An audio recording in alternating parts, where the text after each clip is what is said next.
আসসালামু আলাইকুম ফ্রেন্ডস, কেমন আছেন সবাই? আশা করি ভালো আছেন, আমিও ভালো আছি। আজকে দেখাবো নিরামিষ লাউ দিয়ে মসুর ডালের একটা ঘন্ট। নিরামিষ লাউ আর মসুর ডালের ঘন্টটার জন্য আমি প্রথমেই কড়াইতে দিয়ে দিলাম এক পরিমাণ মতো পানি।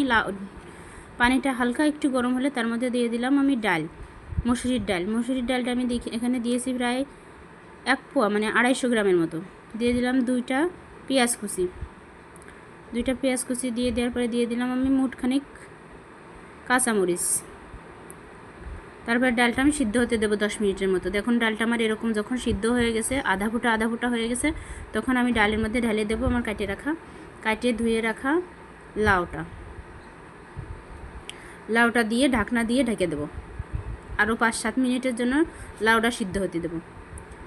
5-7 মিনিট হওয়ার আগে একবার ঢাকনা খুলে লাউ আর ডালটা একটু নিচে নাড়া দিয়ে দেবো, যাতে নিচে লেগে না যায়।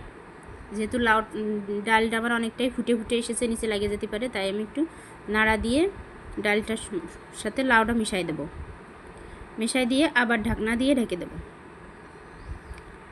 ঢাকনা দিয়ে ঢেকে দিয়ে যতক্ষণ পর্যন্ত না লাউটা সিদ্ধ হয় ততক্ষণ পর্যন্ত সুন্দর করে সিদ্ধ করে নেব জাল দিয়ে। দেখুন আমার লাউটা অনেকটাই সিদ্ধ হয়ে গেছে।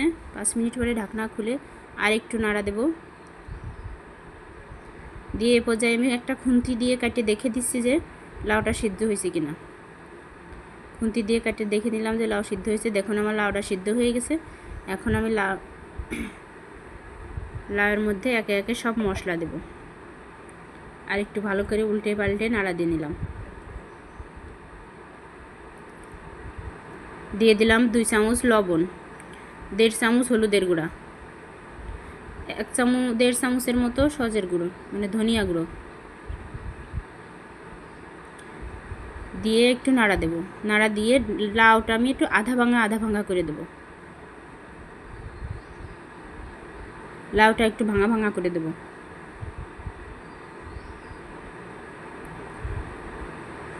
যেহেতু লাউ আর ডালটা আমার একটু ঘন লাগতেছিল, তাই আমি একটু গরম পানি অ্যাড করলাম।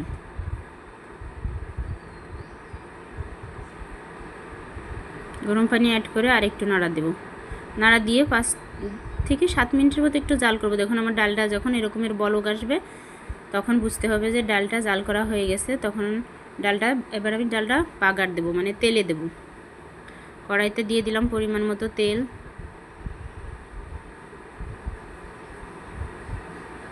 দিয়ে দিলাম 2টা তেজপাতা।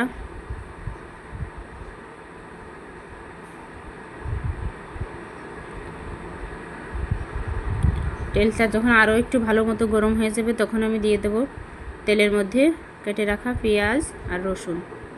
এখানে আমি 4টা রসুন নিয়েছি আর 2টা পেঁয়াজ নিয়েছি। যেহেতু আমার ডাল এবং লাউ বেশ অনেকটা ডাল এবং লাউ, তাই আমি এখানে 4টা রসুন আর 2টা পেঁয়াজ নিয়েছি। এখন এটা সুন্দর করে ভাজবো। দেখুন যখন ভাজা হয়ে যাবে তখন আমি দিয়ে দেব 4 টুকরো দারুচিনি আর 4টা এলাচ, 1/2 চামচ কাঁচা জিরে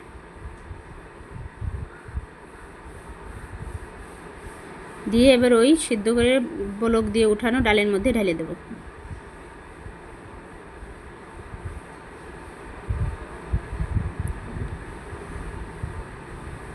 ঢেলে দিয়ে আর একটু সুন্দর করে নাড়া দিয়ে আরও 5 মিনিট মতো জাল দেব।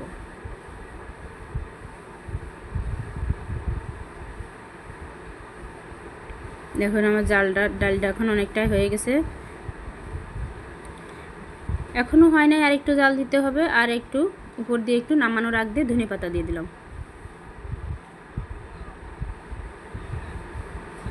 দেখুন পুরোপুরি ডালে বলক এসে গেছে। এখন আমি আলাদা একটা বাটিতে ঢেলে নেব। ধন্যবাদ আমার রেসিপিটা দেখার জন্য। চ্যানেলটাকে সাবস্ক্রাইব করে পাশে